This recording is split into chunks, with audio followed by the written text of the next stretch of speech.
Bonjour, David Kruger, comédien. Voilà, donc nous sommes ici pour parler de doublage, principalement, il me semble. Voilà, et ben je pense que dans les questions, vous aurez certaines réponses. Donc je ne vais pas tout dire maintenant, et je vous laisse voilà, découvrir ce qui suit.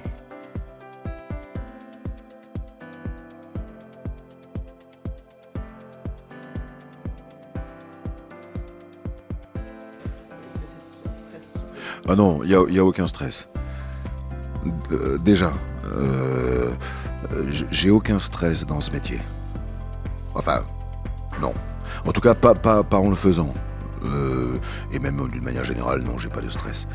Donc non, à un moment donné, on sait que le film va venir. Donc on se doute qu'il va y avoir un film annonce, 2 films annonces, 3 films annonces qui vont être prévus, qui à un moment donné vont se faire, puis tout d'un coup on reçoit un coup de téléphone. Ouais, salut David, t'es libre, voilà, c'est pour tel film, machin, on a un film annonce à faire. Ok, bah j'arrive, je le fais. Après,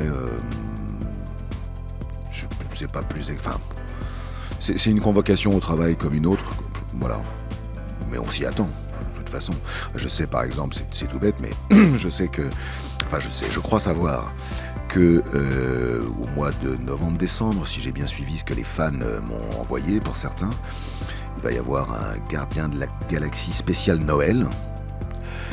Et en 2023, il y aura le 3e volet des Gardiens de la Galaxie. Donc j'imagine que, comme ça sort pour Noël, j'imagine que vers septembre-octobre, on va très certainement m'appeler pour me dire bah tiens, il y a un film annonce ou 2 films annonces à faire pour les Gardiens de Noël. Et pareil, à partir de février, mars-avril 2023, ou plus tard si ça sort en été, on va me dire bah voilà, le film arrive, quelles sont tes dates de liberté et viens travailler quoi. Voilà.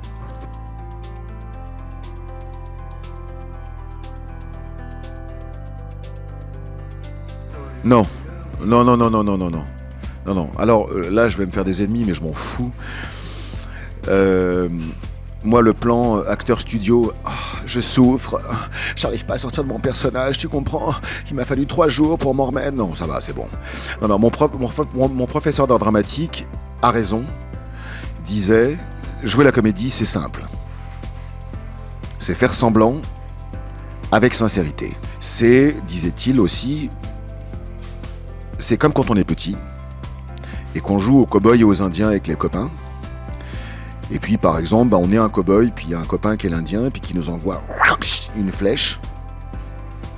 On prend la flèche, et quel que soit l'endroit où on l'a, soit on meurt, soit on est blessé, on fait et on souffre. Mais petit garçon, petite fille, quand on joue aux cow-boys et aux indiens et qu'on prend une flèche ou un coup de revolver, on est vraiment blessé, on est vraiment mort, et on y croit. Et donc il disait, voilà, c'est aussi simple que ça. C'est faire semblant avec sincérité. Alors quand je dis que c'est simple, et quand il disait que c'est simple, bien évidemment, ça ne l'est pas en soi. Mais dans le... Parce qu'il y a du travail, bien évidemment. Mais dans la base, en fait, et il a note de ce point de vue-là, il avait raison, dans la base, c'est ça. C'est oublier son ego, oublier sa pudeur, oublier sa timidité, oublier l'éventuelle possibilité qu'on soit ridicule. Voilà. Et puis y aller à fond, avec sincérité. Puis voilà, puis dès qu'on sort de scène, ou dès qu'on sort de studio, quand on fait du doublage, ou dès qu'on sort de tournage et que le réalisateur fait « couper !» Bon bah voilà, on se lève, on fait « tiens, je prendrais bien un café. Ah, je peux avoir une clope ?» Voilà, même si on tourne un film d'époque, je sais pas, du 15e, 16e, du 7e, enfin avec des chevaux, des grandes capes et des épées, bon bah voilà, on sort du truc. Non, non, le côté acteur studio, faut que je souffre pour vraiment connaître la souffrance, faut que j'aille en tôle. Qu'est-ce qu'on fait quand on joue la mort? Faut qu'on meure vraiment? On fait une expérience de mort imminente pour savoir ce que c'est que la mort et pouvoir mieux jouer l'interpréter à l'écran? Non, faut arrêter. Faut arrêter.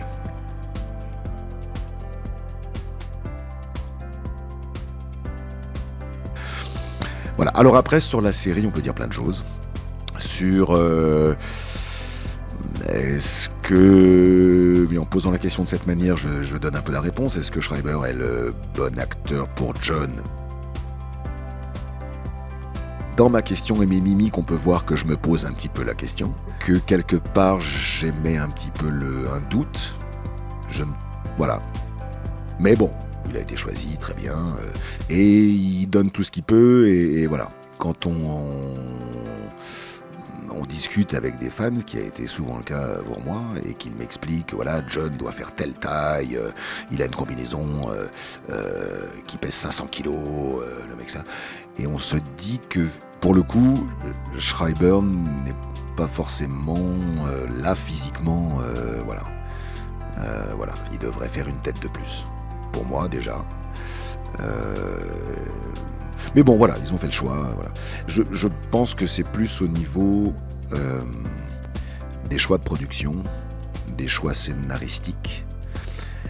Et là, pour le coup, j'aurais beaucoup à dire. Et là, tu vois, ce matin, c'est rigolo. Ça m'apparaît, il y a un fan qui m'a envoyé un article, où effectivement, un article sur le fait que John, d'après le titre de l'article, perd sa virginité dans un des épisodes, etc. Quand j'ai vu l'épisode en studio et que j'ai doublé cette scène d'intimité où John effectivement a des relations intimes, voilà. Honnêtement, ce choix scénaristique m'a un peu un peu surpris. Un peu surpris, je me suis dit mais qu'est-ce que ça vient faire là en fait ? Bah voilà, donc il y a plein de choses qui moi me choquent, et je suis pas le seul, il y a beaucoup de fans qui réagissent par rapport à ça. Des incohérences. Alors effectivement, l'histoire de la série n'est pas canon, comme on dit, mais il y a quand même des choses où je trouve qu'ils ont été trop loin, quoi. Trop loin ou pas assez loin pour certains autres aspects. Je vais le dire parce que dans le premier épisode, donc j'arrive, jour 1, allez hop, go, on bosse.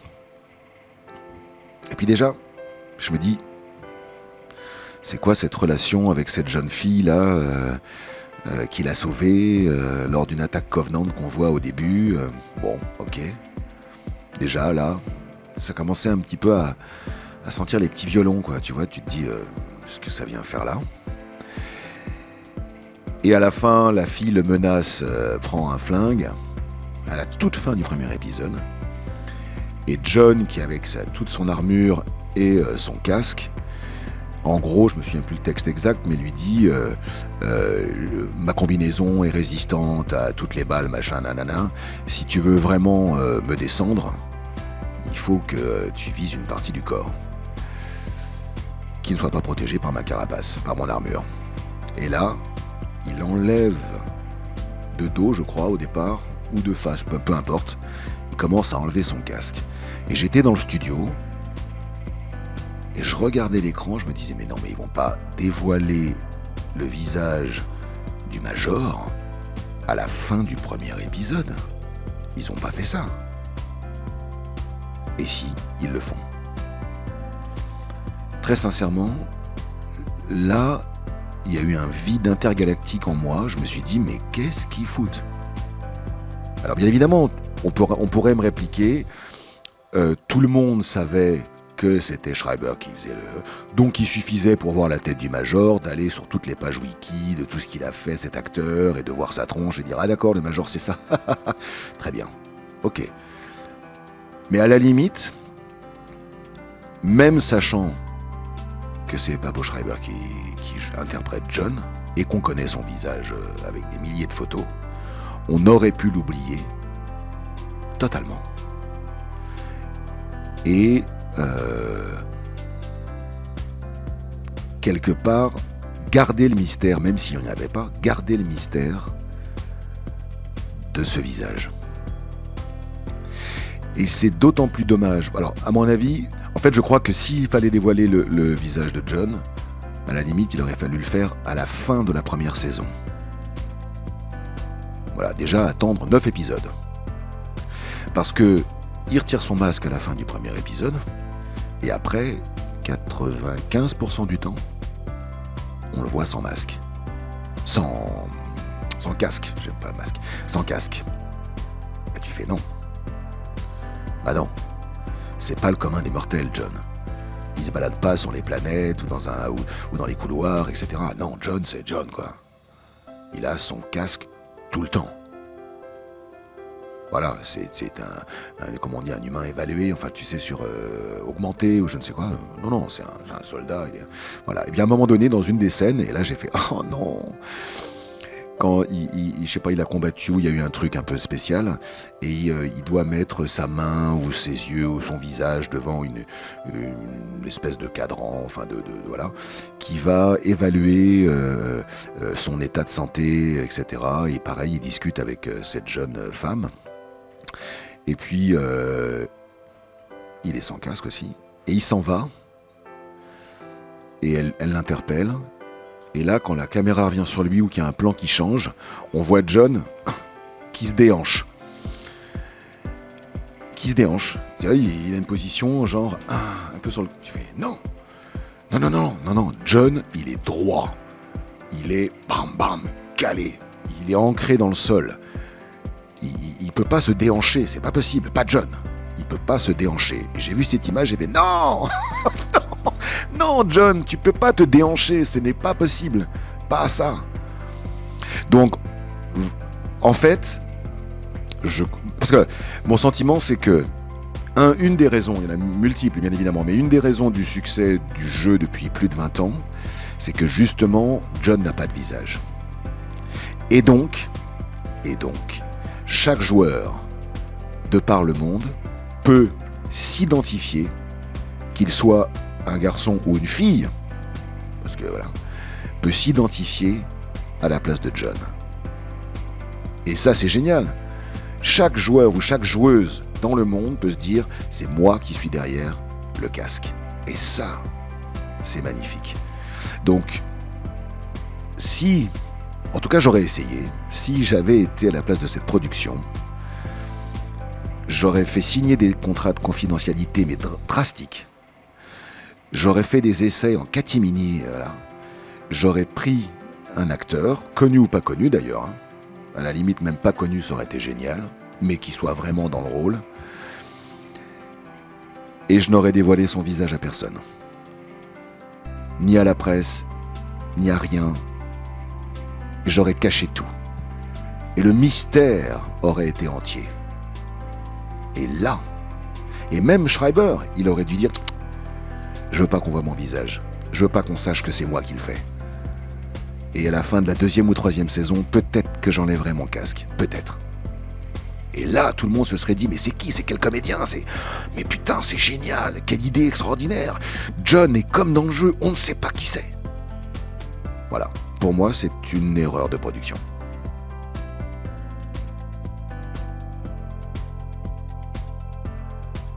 Alors, je sais pas comment ça se fait, pourquoi ça se fait, mais je rentre en studio, j'entends le comédien que l'on me demande de doubler, et inévitablement, je ne peux pas faire autrement, c'est plus fort que moi, que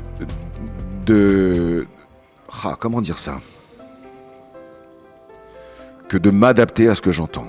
Et si on me demandait sur un personnage qui a une voix grave d'en faire une plus légère, je dirais oui au départ. Et donc j'essaierais un petit peu de prendre un petit peu plus de légèreté. Mais très vite, en écoutant la scène et en écoutant l'acteur, je redescendrais naturellement dans mes graves. Parce que je suis constitué comme ça. C'est une des parties de mon métier.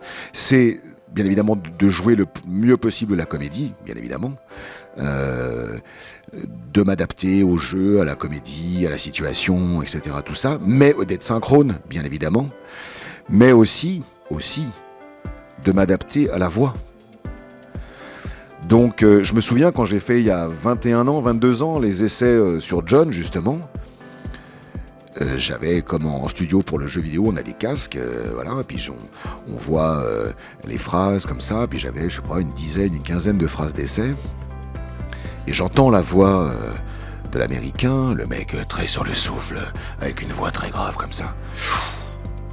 Je me suis tourné vers l'ingénieur du son, et je lui ai dit, viens me chercher un maximum, tu m'en donnes beaucoup dans mes oreilles, que je m'entende beaucoup, beaucoup, beaucoup, que j'ai pas à forcer sur ma voix, ce qui me permettra de rester dans mes graves. Et puis je me suis approché du micro, j'étais à 2 centimètres, quoi. À chaque fois que j'enregistre les jeux, c'est pareil. Pour pouvoir justement descendre dans ces graves et être au plus proche de ce que j'entends. Je suis engagé et payé pour ça, pour me rapprocher le plus possible de ce qui se fait en original. Et j'ai un profond respect du travail fait en amont. D'ailleurs, la plupart de ces films que je fais ou de ces jeux auxquels je participe, etc., ça a été des années de production, d'écriture de scénario, de casting, de montage d'équipe. Et à chaque fois, pour des films comme Les Gardiens, je sais pas, 1000 personnes, 1200, 1500 personnes qui sont derrière, qui font toute la post-prod. C'est 3, 4, 5, 6 mois de tournage, c'est des studios entiers loués, c'est des dizaines, des centaines de millions dépensés. Je n'ai pas le droit, moi en tout cas, je ne me donne pas le droit de trahir ce travail extraordinaire, monstrueux, qui a été fait avant. Je n'ai pas le droit. Je ne m'autorise pas à ça. Voilà. Alors après, j'amène ce que je suis avec mon énergie. Et je crois d'ailleurs que c'est une des choses aussi les plus importantes dans ce métier, c'est la correspondance des énergies.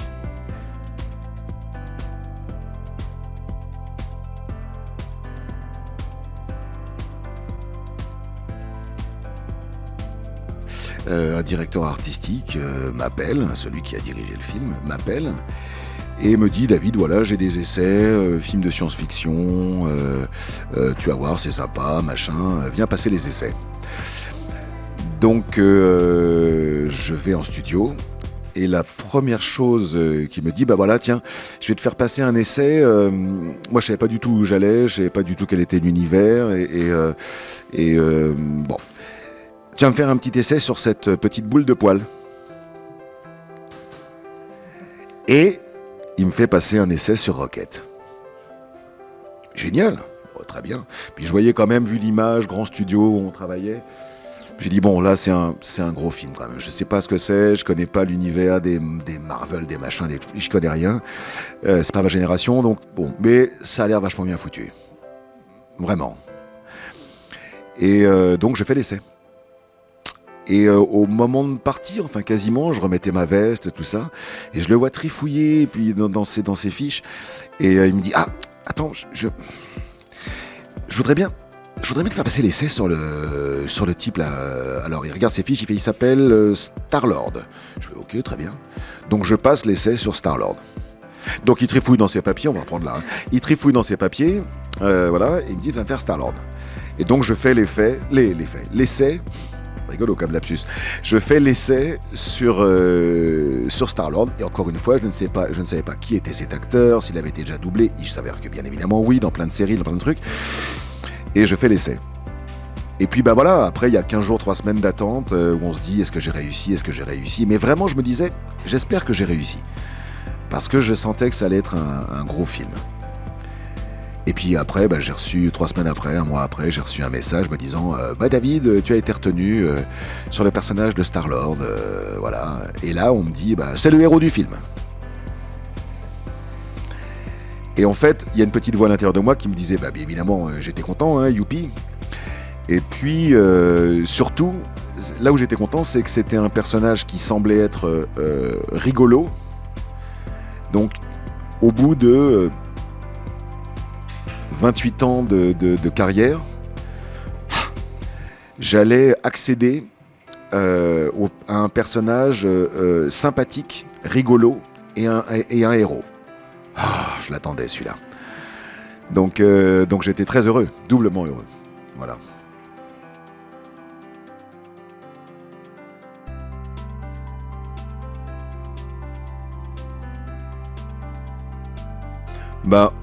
Alors, moi, je fais pas de super-héros à proprement parler, c'est-à-dire que Star-Lord, il a pas de cape, il a pas de super-pouvoir, il lui faut une espèce de réacteur dans le dos, ou au pied pour voler, il lui faut un casque pour respirer dans l'espace.